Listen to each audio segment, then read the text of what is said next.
District Lines by Ryall Hill, Dubliners for Bradford 2025. BD8, From Pink to Red.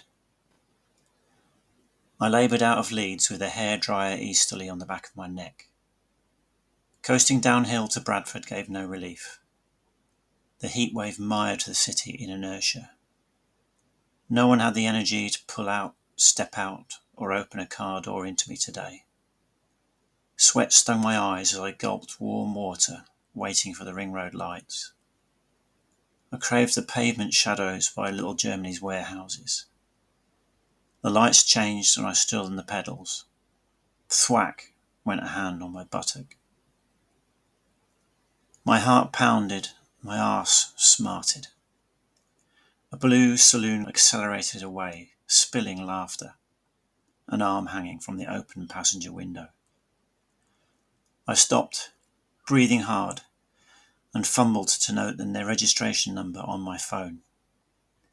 Then I chanted my usual post-incident mantra. Wiggins, Cook, Cavendish, Froome, Pendleton, give me the strength to remount and ride on. Thus calmed, collected, I phoned the police. I didn't expect prosecution or investigation. I had to do something, however futile. Hello, I've just been slapped on the buttock by a car passenger. I sounded ridiculous. Where and when was this, sir? The operator remained professional. I trembled as I spoke. After finishing the report, I moved off, fearful of every vehicle that overtook. Adrenaline pumping, I was pedalling as hard as the heat would allow. I was also fighting back tears. Away from the focus and resolve needed for city centre lane changing, I tried to relax, rationalise away my paranoia. Almost all drivers are blameless. I was unlucky today. The incident still shook me. It was no accident.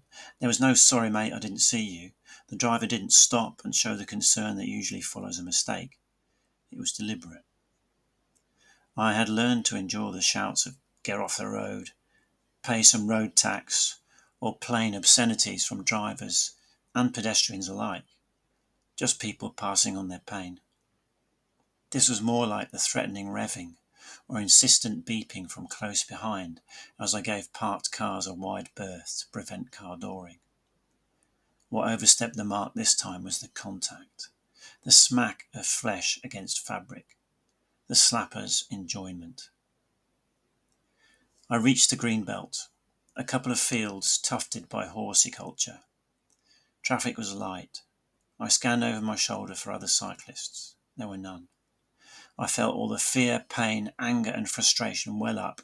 I screamed, "Ah! Ah! Ah!" Ponies bolted. "You fucking shitbag arsewipe bollock brain cheek slapping cunt! You bell-end dickhead scrote-sack buttock fondling wanker! You fuck-faced dickless shit-sucking knob cheese cockhead!" Approaching the next row of houses, I finished with a final longer "Ah!" A concerned face popped up from behind a low wall. I felt better, despite alarming the ponies and gardener. Back home, exhausted, I recounted the tale to the family. They tried not to laugh. I changed in the bedroom and hung my shorts up on the back of the door. Staring hard, I could just make out a handprint on them. I began to feel my attacker should face justice. After some persuasion, my wife photographed the livid red handprint on my milk-white backside while I underlined it with a tape measure. For some reason, she found it difficult to hold the phone steady. Eventually, I had a record of how large my attacker's left hand was. A few days later, the slap lingered on my mind. My shorts on the door a reminder. I had persuaded my wife not to Facebook the arse image. Victim support phoned, from what sounded like a speakerphone. I told them about the handprint on my shorts and photo of my buttock. I'm sure there was stifled laughter in the background, but I agreed to meet them anyway.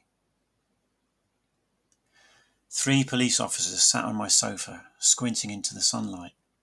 2 middle-aged men and a young woman all had their notebooks out as I gave them details. "Of course you realise we can't hold out much hope of prosecution for a crime such as this," said P.O. Zabir, who appeared to be the senior officer. "You did well to get the registration number and description of the vehicle. We spoke to the driver." "Yes?" "He told us he had no idea who his passenger was. Just a hitcher he picked up on the motorway." "Oh," I said. "Is there any CCTV or dashcam evidence?" P.O. Ackroyd, the other male officer, smirked at Zabir and said, "Dr. Watts." "Leslie, please." "Leslie, our resources on this crime, important as it is from your perspective, sir, are necessarily limited by other, more serious investigations." "Is that why there are 3 of you here today? Is suburban West Yorkshire a violent place? Do the police need to travel in threes for protection? Or are you all keen to have a good tale to tell back at the station?" Zabir and Ackroyd focused on their notes, but P.O. Benjamin held my glare, leant forward and said, "Leslie, have you washed the shorts you were wearing when you were struck?" Impressed by her persistence, I wondered whether Benjamin was as much entertainment for Zabir and Ackroyd as I was. "Why are you interested in my shorts?" "Latest forensic developments mean that if the fabric is right, and depending on how sweaty the hand is, we could get fingerprints, or even enough DNA for a database check if we're lucky." "Do you have an evidence bag? I just might be able to make your day." A couple of minutes later, the young officer was holding my shorts up to the light by the window. "You're right," she said. "There's something there. The dense weave has preserved the handprint better than I've seen before." "In your relatively short experience, Adama," said Ackroyd. "Which, in forensics, is actually much longer than yours, Jeff," she retorted. Zabir was head down, scribbling. After bagging the shorts, Benjamin assured me she would not be offended by me emailing her the other evidence. At my front door, Zabir summarised, "We'll be in touch about your shorts, and we look forward to receiving the close-up of your buttock, which we will ensure is only seen by those essential to the case," added Benjamin. The gang of 3 plodded up the street. I imagined the picture of my arse spread across an incident board in a busy, open-plan office. 2 weeks later, I had a call from Benjamin. "The care you took with the shorts has paid off. We recovered partial fingerprints and enough DNA for a database match. And the DNA matches Dane Smith. He's got previous for pimping, dealing, GBH, ABH and armed robbery. He's on a rare stint out of prison, and we've been after him since he hit the streets. I need to know, would you be willing to appear as witness in court?" "You're going to charge him?" "Your evidence gives us a great chance to get him off the streets. At the very least, we have him for assault. If the picture of your injury carries enough weight in court, we can get ABH. At an outside chance, we could be looking at sexual assault too." "Sexual assault?" "Yes. Our legal advisor believes the womanly nature of your behind may have prompted Smith's action." "Womanly?" "Yes, womanly. I can see you may have some concerns with this approach, but it could secure a much lengthier sentence." I sat there, on my womanly behind, and weighed up the alternatives. I might become a laughingstock, but this was a chance to strike back and put a dangerous criminal out of circulation. "Okay," I sighed. "What do you need me to do?" "Now we've identified the culprit, we need you safe until court. You may be vulnerable, commuting the same route by bike. Can you get to work any other way?" "It is possible to use public transport, but it will cost me more. We can buy you a Metro card." I spent the next few months packed into metal boxes on road and rail, sharing germs with all and sundry, overhearing music, videos, even porn. I yearned for the riskier, healthier, fresher road, and wished the court case closer each day. When the date was set, an end was in sight. P.O. Benjamin was in the court waiting room when I arrived. She asked me to call her a dama. "No Ackroyd or beer?" I asked. "They did try to muscle in," said Adama, "but you won out. For once." Adama was called in. I had read all the posters in the room twice by the time I heard my name.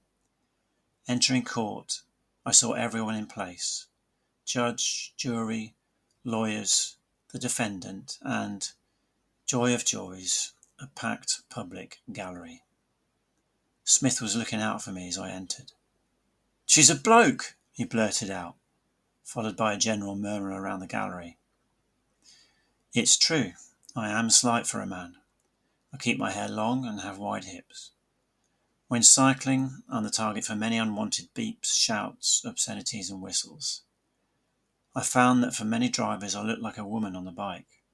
So I come in for the high level of abuse all women cyclists have to endure. Looking into this further, I learned that women are generally given more space by drivers, and decided to turn this to my advantage. I wore pink cycling tops and endured the increased verbal harassment for greater physical safety. I hadn't bargained on being assaulted. In court, my heart thudded in my ears. Smith stared at me. He then leafed through documents on the desk in front of him as I answered general questions from the prosecution about my cycle commute. I couldn't keep my eyes off him.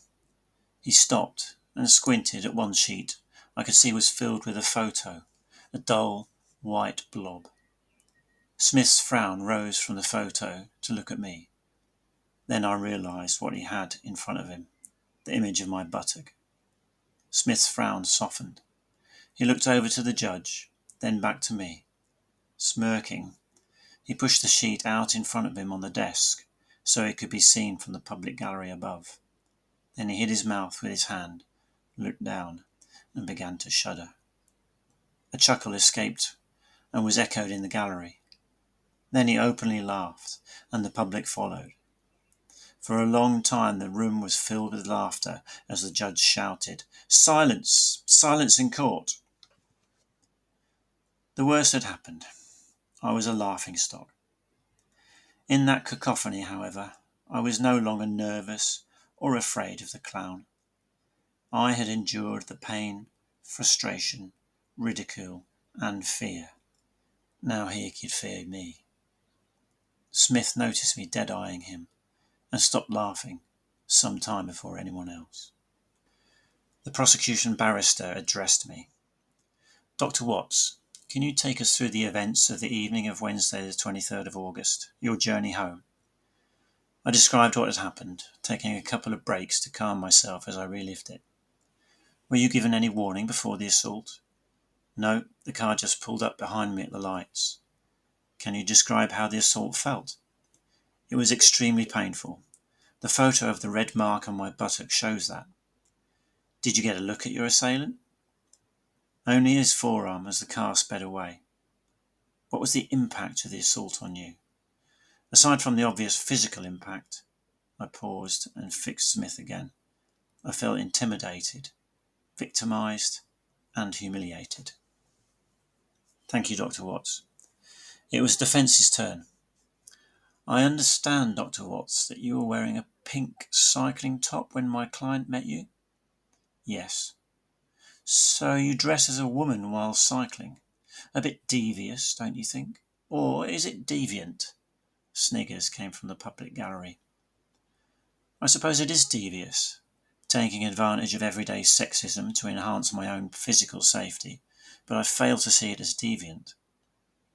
"I suggest, Dr. Watts, that you enjoy the extra attention, flattering attention, that being dressed as a woman gains you. I would suggest that you respond positively to that attention, that you seek it out." "And that I want people to slap me?" "Well, Dr. Watts, you're suggesting that I was asking for it." "My client believed that you were a woman. He believed you had dressed provocatively and moved in such a way as to elicit a response, a physical response, which he provided." "Is that the best you can come up with? What century are you living in?